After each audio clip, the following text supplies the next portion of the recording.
Welcome back to the class 9th lesson 2 the sound of music. इसमें हम पढ़ेंगे, इसमें दो पार्ट हैं, फर्स्ट पार्ट और second part. First Evelyn Glennie की है, दूसरी है हमारे बिस्मिल्लाह खान की। तो इसमें बताया कि जो एवलिन है वो किस तरह से मतलब बहरी होते हुए भी मतलब उनको सुनाई नहीं देता, फिर भी उन्होंने संगीत के क्षेत्र में बहुत बड़ी अचीवमेंट यानी उपलब्धि प्राप्त की थी। तो किस तरह से उन्होंने स्ट्रगल किया, किस तरह से उन्होंने ये अचीवमेंट प्राप्त की, ये सब हम इस चैप्टर में पढ़ेंगे। Rush hour crowds jostle for position on the underground train platform. A slight girl looking younger than her 17 years was nervous yet excited as she felt the vibration of the approaching train. ये क्या है, बड़ा व्यस्त, rush our मतलब होता है व्यस्त, व्यस्त समय, जो बहुत ये भीड़ भाड़ भरा व्यस्त समय था, जिस समय वो अपनी स्थिति बनाए रखने के लिए क्या कर रही थी, धक्का मुक्की कर रही थी। कहाँ कर रही थी? जो अंडरग्राउंड प्लेटफॉर्म था यानी भूमिगत प्लेटफॉर्म था, वहाँ पर। वो कैसी थी? अपनी उम्र से कम दिखने वाली लड़की थी, जो कितने साल की थी? 17 साल की थी, और बहुत ही नर्वस हो रही थी। क्यों? और क्या महसूस करना चाह रही थी? और महसूस करने की कोशिश कर रही थी जो ट्रेन आ रही थी उसकी वाइब्रेशन को, यानी कंपन को। It was her first day. It is the prestigious Royal Academy of Music in London and daunting enough for any teenager fresh from the Scottish farm. ये उसका पहला दिन था, कहाँ पर? लंदन के जो रॉयल एकेडमी म्यूज़िक था वहाँ पर। और वो अभी का मतलब किशोरावस्था की थी, और वो कहाँ से आई थी? स्कॉटिश से आई थी। But this aspiring musician faced a bigger challenge than most. She was the profoundly deep. और ये उसके लिए एक बहुत बड़ा क्या था? चेतावनी भरा था। क्यों? क्योंकि वो पूरी तरह से कैसी थी? बहरी थी। डीप मीन्स होता है बहरा होना।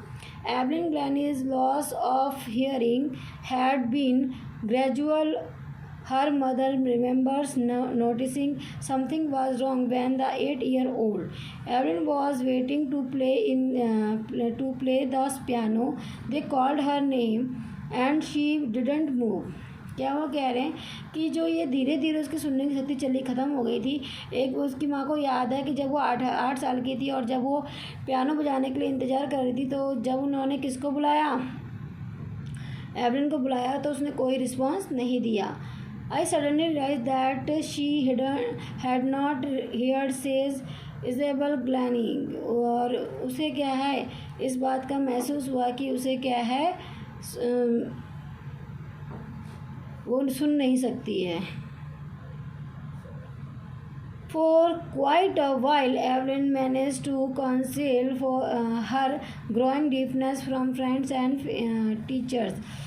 कॉन्सिल मीन्स क्या होता है? छिपाना। वो कम से कम क्या है बोल रही हैं, जब तक वो 11 साल की तब तक तो अपने टीचर्स, अपने फ्रेंड्स से इस बात को छुपाती रही कि क्या है, उसे सुनाई नहीं देता है। And her marks and deteriorated and her headmistress urged her parents to take her to a. उसके क्या है, जब उसके हेड मिस्ट्रेस ने क्या किया, उसको बुलाया, उसके पेरेंट्स को कहा कि तुम इसे क्या है, इसे कहाँ पे लेके जाओ, स्पेशलिस्ट के पास लेके जाओ। कि जब उसको हेडमिस्टर को जाकर सुनने की शक्ति कम होती जा रही थी, डेटेरोकेटेड मीन्स होता है कम होने जाना, उसकी सुनने की शक्ति कम होती जा रही थी, तब उसके हेडमिस्ट्रेस ने कहा कि इसको कहाँ लेके जाओ, किसी स्पेशलिस्ट के पास लेके जाओ। It was then discovered that her hearing was severely impaired as a result of gradual nerve damage. क्योंकि उसने ये पाया था कि क्या है, उसके सुनने की शक्ति है वो धीरे धीरे, जो उसकी ग्रेजुअल नर्व होती जिससे हमें सुनाई देता है, वो धीरे धीरे डैमेज होती जा रही थी। They were advise that she should be fitted with hearing aids मतलब मददगार, कि उसको सुनने में जो मदद देते हैं यंत्र, वो लगाया जाए। And send to a school for the deaf, और उसे बहरों वाले स्कूल में भेज दिया जाए। Everything suddenly looked black says Evelyn. Evelyn कहती है कि ऐसा लगता है कि अचानक सब कुछ क्या अंधकार हो गया, मतलब मुझे अंधेरा ही अंधेरा दिख रहा था। But Evelyn was not going to give up. She was determined to lead a normal life and pursue her interest in music. पर जो एवलिन थी, उन्होंने कहा कि नहीं, मैं इसको नहीं छोड़ूंगी, और उसने दृढ़ संकल्प कर लिया कि मैं एक साधारण ज़िंदगी जीऊँगी और अपने म्यूज़िक को क्या बनाऊँगा, अपने मतलब म्यूज़िक को ही अपना इंटरेस्ट, अपनी रुचि बनाऊँगी। One day she noticed a girl playing a xylophone and decided that she wanted to play it too. एक दिन उसने एक लड़की को क्या है जाइलोफोन बजाते हुए देखा और उसने निश्चय किया, किसने, एवलिन ने, कि मैं भी इसको बजाना चाहती हूँ, मतलब मैं भी इसको एक दिन बजाऊंगी. Most of the teachers discouraged her but percussionist Ron Forbes. Underline कर लीजिए, मोस्ट इंपॉर्टेंट वर्ड है जो इसकी लाइफ में एक क्या चेंज लाता है, एक मोड़ लाता है. Spotted her potential, he began by tuning two large drums to different notes. सब टीचर उसको डिस्करेज करते, मतलब उसको हतोत्साहित करते थे, पर जो रॉन फॉर्बेज था जो खुद एक ड्रम को 2 नोट्स में बजा सकते थे, उन्होंने क्या है उसे कहा don't listen through your ears, कि कान से मत सुनो. He would say try to sense it some other way. उन्होंने कहा कि किसी और तरीके से इसको महसूस करो. सेज एवलिन कहती है suddenly I realise I could feel the higher drum from the waist up and the lower one from the waist down.